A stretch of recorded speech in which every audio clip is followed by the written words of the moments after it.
Selamat datang di channel kami, tempat Anda menemukan kisah-kisah misteri yang menakjubkan, penuh keajaiban, dan penuh makna. Di sini, kami menghadirkan cerita-cerita nyata yang sulit diterima akal sehat, namun mampu membuka mata kita pada dunia yang penuh misteri. Jadi, siapkan diri Anda untuk menjelajahi kisah-kisah yang akan menggugah pikiran dan perasaan Anda. Bayangkan, seorang pria dari pedesaan yang putus asa mencari pekerjaan, tiba-tiba diajak bekerja di tempat yang tak pernah ia bayangkan sebelumnya. Kerajaan jin. Apa yang terjadi selama ia berada di sana? Bagaimana nasibnya saat kembali ke dunia nyata? Jangan lewatkan cerita menegangkan ini, yang akan membawa Anda ke dalam dunia misteri dan keajaiban yang sulit dipercaya. Tetaplah bersama kami untuk mendengar kisah selengkapnya.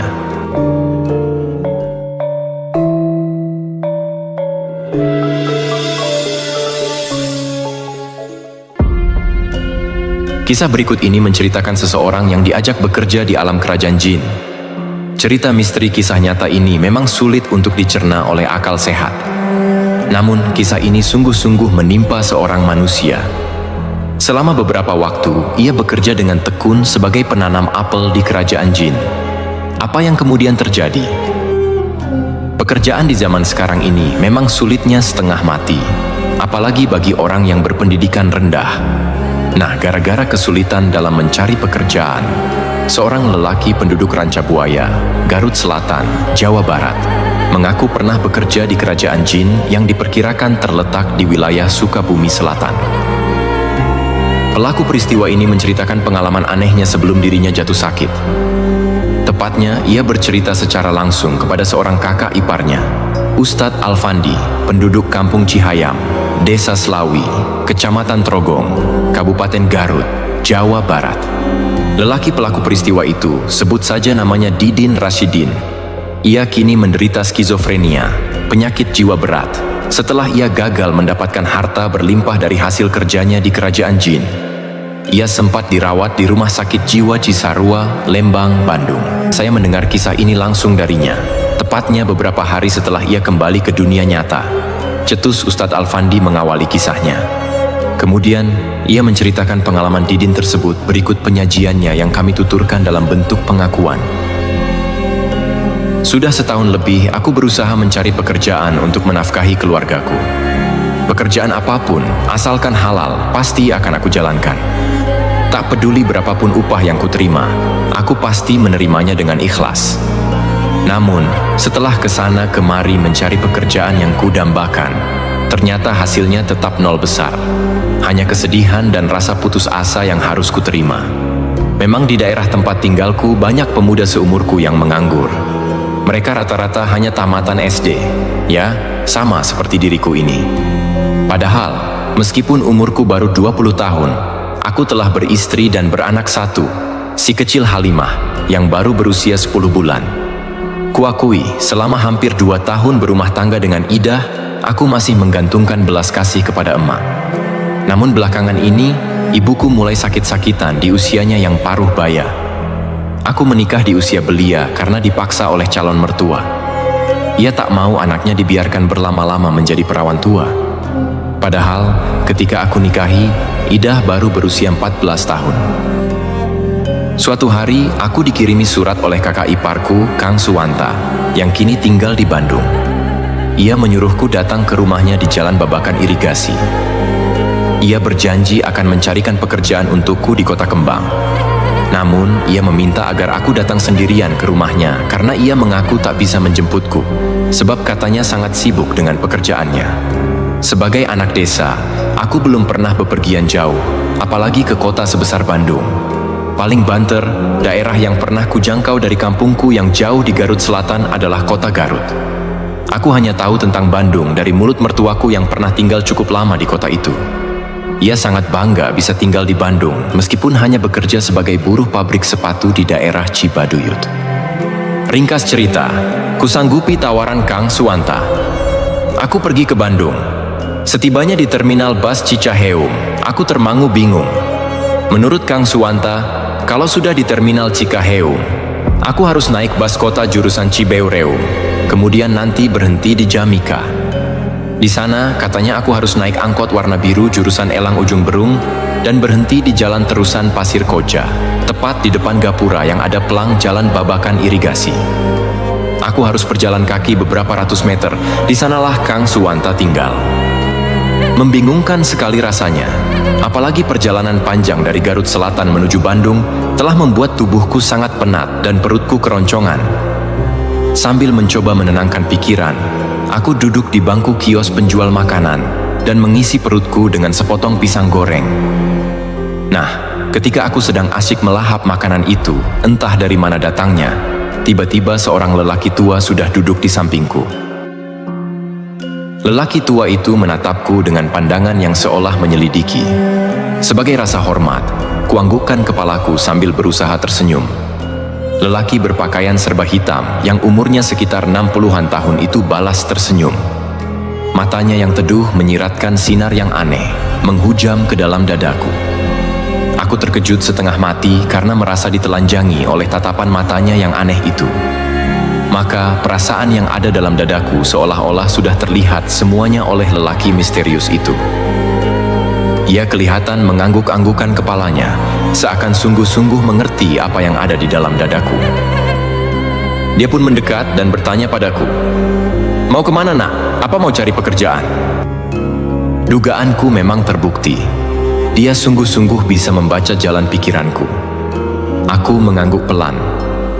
Tanpa kuduga, ia malah merapatkan tubuhnya ke tubuhku, lalu dengan santun menepuk-nepuk bahuku perlahan-lahan. Terasa ada aliran hangat menjalar ke seluruh tubuhku. Rasa penat yang tadi menggayuti seluruh badanku mendadak lenyap. Lelaki aneh yang mengaku bernama Ki Kadim ini kemudian bercerita kepadaku bahwa ia kebetulan sedang mencari pegawai untuk ditempatkan di sebuah perkebunan di Cianjur Selatan. Ia mengajakku untuk ikut ke sana. "Nggak maksa deh, kalau nggak mau juga nggak apa-apa," katanya menegaskan. Aneh, aku mengangguk meskipun aku tidak tahu siapa orang itu sebenarnya. Bahkan ketika itu, sepertinya aku tak ingat lagi bahwa aku harus segera pergi ke rumah Kang Suwanta di babakan irigasi. Setelah aku menyetujui ajakannya, Ki Kadim kemudian mengajakku naik angkot menuju terminal Lewi Panjang. Selanjutnya, kami naik bus jurusan Cianjur, dan kami tiba di sana tanpa suatu halangan apapun. Aku belum pernah menginjak kota Tauko itu. Aku hanya tahu Cianjur dari peta saat aku masih duduk di bangku SD. Namun, aku masih ingat benar dari terminal bus Cianjur, kami naik mobil angkutan pedesaan menuju ke arah selatan, entah menuju ke daerah mana. Sebelum sampai ke tempat yang dituju, kami masih harus naik mobil umum lagi. Perjalanan panjang yang sepertinya tiada henti itu tentu saja sangat melelahkanku. Aneh, sepanjang perjalanan Ki Kadim nyaris tak pernah bicara. Setiap kali pantatnya menempel ke jok mobil, ia langsung tidur mendengkur. Dia seolah tak peduli akan keadaan di sekitarnya, termasuk juga diriku yang kebingungan. Sementara Ki Kadim enak-enakan tidur mendengkur, aku sendiri tak bisa tidur walau sekejap pun. Pikiranku selalu melayang-layang ke kampung halamanku. Ya, aku selalu teringat istri dan anakku yang sedang lucu-lucunya. Setelah melakukan perjalanan yang begitu melelahkan, kami turun di sebuah terminal angkutan pedesaan. Entah berada di daerah mana, yang pasti dari terminal angkutan pedesaan ini, kami harus berjalan kaki lagi beberapa kilometer jauhnya. Saat itu, langit digelayuti mendung. Senja perlahan-lahan turun menggantikan mentari yang lambat tapi pasti merayap ke langit barat. Malam pun datang menjelang. Udara dingin dan keadaan gelap membuat hatiku semakin ciut. Dalam perjalanan menapaki jalan yang mendaki itu, sesekali aku terjatuh di tanah lembab. Tetapi aneh, Ki Kadim tampak berjalan mantap di depanku. Bahkan malam yang temaram baginya seolah tetap terang bagai siang. Yang tak kalah aneh lagi, kali ini pun dia tak pernah mengajakku berbicara. Dia diam 1000 bahasa. Namun perjalanan panjang yang terasa menuju ujung langit itu berakhir juga. Kami tiba di sebuah tempat yang bagiku sangat aneh. Sebuah lapangan luas ditumbuhi rumput menghijau. Langit biru di atasnya dihiasi berjuta bintang yang gemerlap. Ribuan kunang-kunang berterbangan di tengah padang yang luas. Anehnya, hatiku tiba-tiba merasa amat tentram. Tubuh yang tadinya sangat penat karena perjalanan jauh mendadak hilang. Di ujung lapangan itu, kulihat ada sebuah bangunan cukup luas, terbuat dari batu bata. Tetapi anehnya, bangunan itu tak beratap. Aku melirik ke arah Ki Kadim. Ia hanya tersenyum tanpa berkata sepatah kata pun. Setelah itu, dia mengajakku masuk ke dalam rumah tak beratap itu. Bangunan ini luasnya kira-kira 15 kali 20 meter persegi. Isinya hanya sebuah dipan dan lemari yang terbuat dari kayu jati. Ki Kadim membuka pintu lemari dan mengeluarkan sebuah apel merah sebesar kepalan tangan. Setelah memberikannya kepadaku tanpa sepatah kata pun, dia kemudian ngeloyor pergi meninggalkanku sendirian. Karena dorongan rasa lapar yang amat hebat, apel itu cepat-cepat kumakan. Aneh, meskipun hanya makan sebutir apel, perutku langsung merasa amat kenyang. Kantuk kemudian menyerangku. Tanpa pikir panjang, aku lalu merebahkan tubuhku di atas dipan itu. Aku pun kemudian hanyut ke alam mimpi. Pagi harinya, aku terbangun dengan tubuh segar bugar. Anehnya, di pagi itu tak ada kabut. Dari rumah yang tak beratap ini, aku dapat melihat langit sangat bersih tanpa awan sedikit pun. Ya, langit biru dihiasi mentari pagi yang sinarnya amat menyejukkan. Aku menatap sang surya dengan mata telanjang, tapi mataku tak merasa sakit. Keherananku bertambah seolah-olah di atas rumah tak beratap itu ada sejenis filter yang menyaring sinar matahari agar tidak merusak mata. Tak lama kemudian, muncul Ki Kadim dengan senyumnya yang khas. Dia menyalamiku dengan keramahan yang seakan-akan tanpa batas. "Selamat pagi, Dek," sapanya dengan senyum hangat. Kubalas sapaannya, "Sami-sami, wilujeng enjing."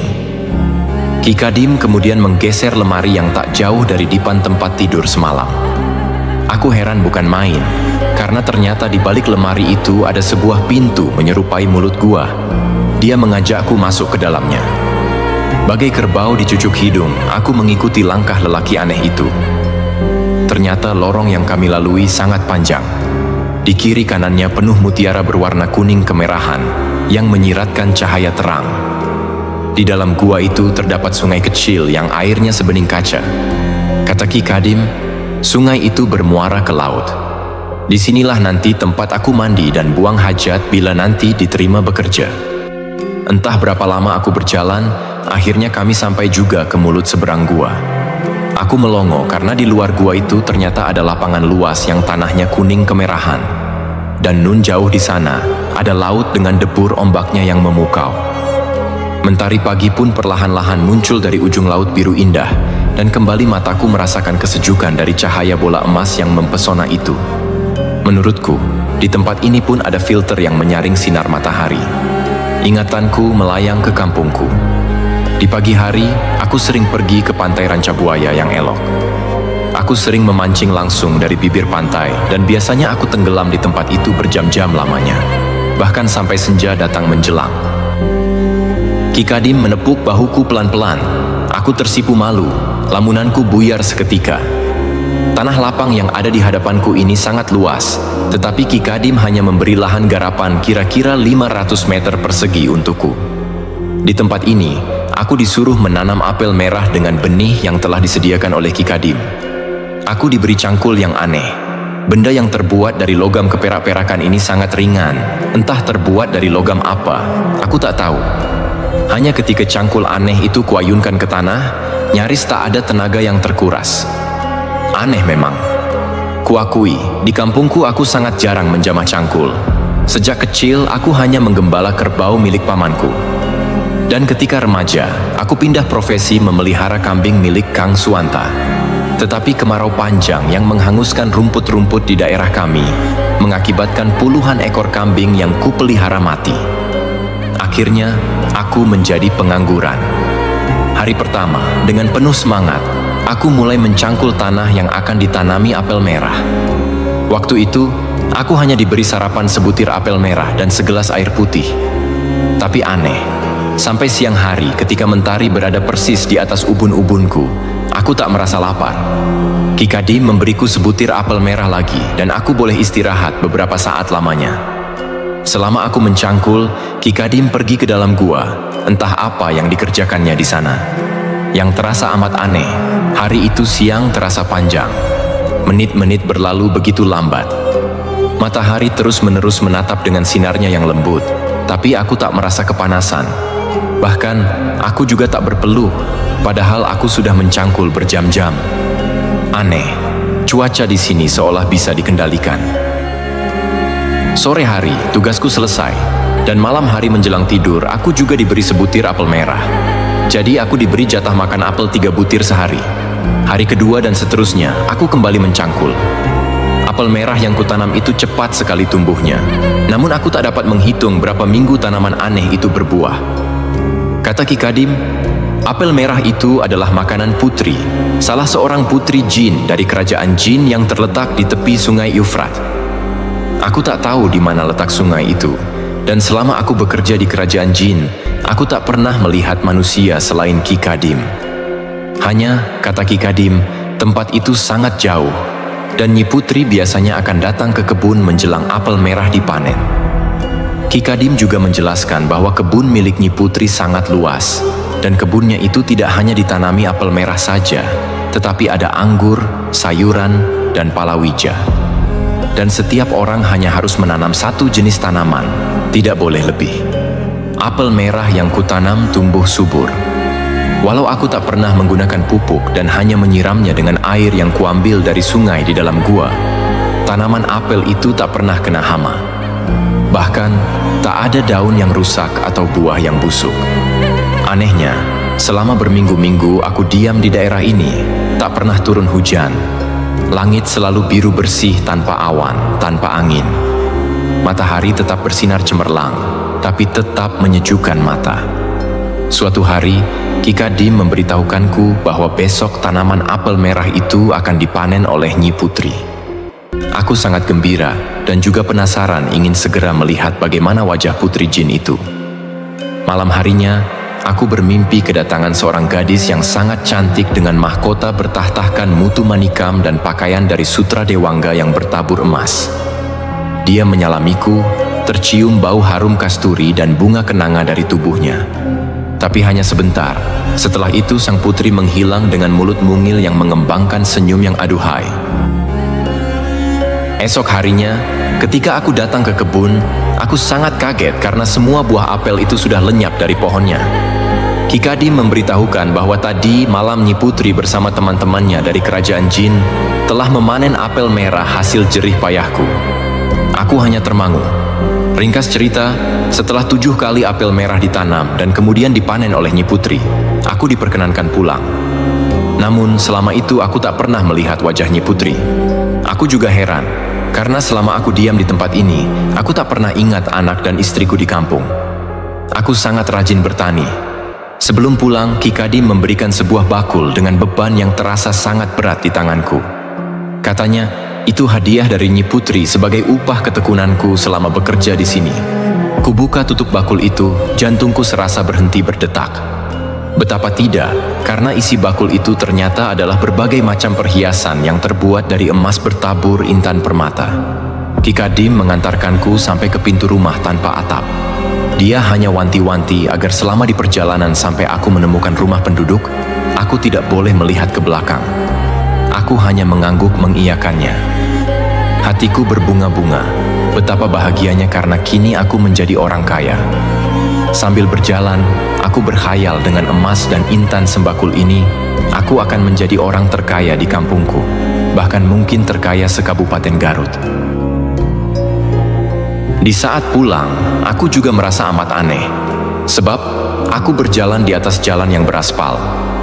Di kiri kanan jalan, ada kebun apel, anggur, kebun sayuran, palawija, dan lain-lain. Aku berjalan dengan agak tergesa-gesa karena ingin segera sampai di rumah. Aku ingin memperlihatkan hadiah dari putri jin kepada istriku, emak, dan kerabat dekatku di kampung. Setelah perjalanan sejauh kurang lebih 3 kilometer, terasa tubuhku sangat penat. Aku ingin segera beristirahat. Namun celakanya aku merasa penasaran pada pantangan yang diberikan Ki Kadim. Kenapa dia menyuruhku agar jangan melihat ke belakang? Karena dibebani rasa penasaran itulah, Maka di tengah perjalanan aku mencoba melihat ke belakang. Jalan lurus beraspal yang di kiri kanannya penuh dengan tanaman indah itu ternyata sudah berubah menjadi padang ilalang yang kering. Mimpi menjadi orang kaya di kampung akhirnya pupus sudah. Aku jatuh pingsan. Entah berapa lama aku berada dalam keadaan tak sadarkan diri. Ketika kesadaranku pulih, aku heran karena tergolek di sebuah dipan. Di depanku berdiri Kang Suwanta bersama kakak sulungku, dan Kang Nugraha serta istriku yang memangku anak kami. Kulihat kelopak mata istriku berlinang butiran air bening yang telah menganak sungai di atas wajahnya yang pucat. Mungkin dia sudah tak kuasa lagi memendam kesedihan. Sementara itu, menurut Kang Suwanta, dirinya dikabari oleh istriku bahwa aku sudah berminggu-minggu pergi ke Bandung, namun tak ada kabarnya. Hingga akhirnya sore itu, Kang Suwanta menemukan aku sedang tidur mendengkur di sebuah bangku panjang yang ada di terminal Lewi Panjang. Katanya, di sampingku ada bakul berisi alang-alang yang sudah kering. Aneh sekali, namun hal ini sungguh-sungguh telah terjadi. Aku merasakan perubahan besar dalam kehidupanku. Aku kembali ke dunia nyata dan mengamati betapa kesulitan yang sangat mendalam. Di saat itulah aku mulai menderita penyakit jiwa yang sangat berat. Aku merasa terasing dari dunia nyata, seolah semuanya hanya sebuah ilusi yang tidak bisa dijangkau oleh akal sehatku. Saat ini, aku berusaha untuk mencari cara agar bisa sembuh dari penyakit ini. Meski banyak orang yang tidak percaya dengan ceritaku, aku tetap yakin bahwa aku telah mengalami sebuah pengalaman yang sangat misterius dan menakjubkan di alam kerajaan jin. Aku berharap suatu saat nanti, aku bisa menemukan kembali keseimbangan dalam hidupku dan mendapatkan kehidupan yang lebih baik. Demikianlah kisah nyata yang dialami Didin, seorang pria yang terjebak dalam dunia yang penuh misteri dan tak kasat mata. Kisah ini mengingatkan kita bahwa mencari nafkah dengan cara yang halal adalah sebuah keharusan, meskipun jalannya sulit dan penuh rintangan. Godaan untuk mengambil jalan pintas atau tawaran yang menggiurkan harus kita hadapi dengan hati-hati, karena bisa jadi di balik semua itu tersembunyi bahaya yang tak terduga. Semoga cerita ini menjadi pelajaran bagi kita semua untuk selalu bersabar, berusaha, dan tidak mudah tergiur dengan hal-hal yang tak masuk akal. Ingatlah, kesuksesan sejati hanya datang dari kerja keras yang jujur dan doa yang tulus. Terima kasih telah menyimak. Jangan lupa untuk like, komen, dan subscribe untuk cerita-cerita menarik lainnya.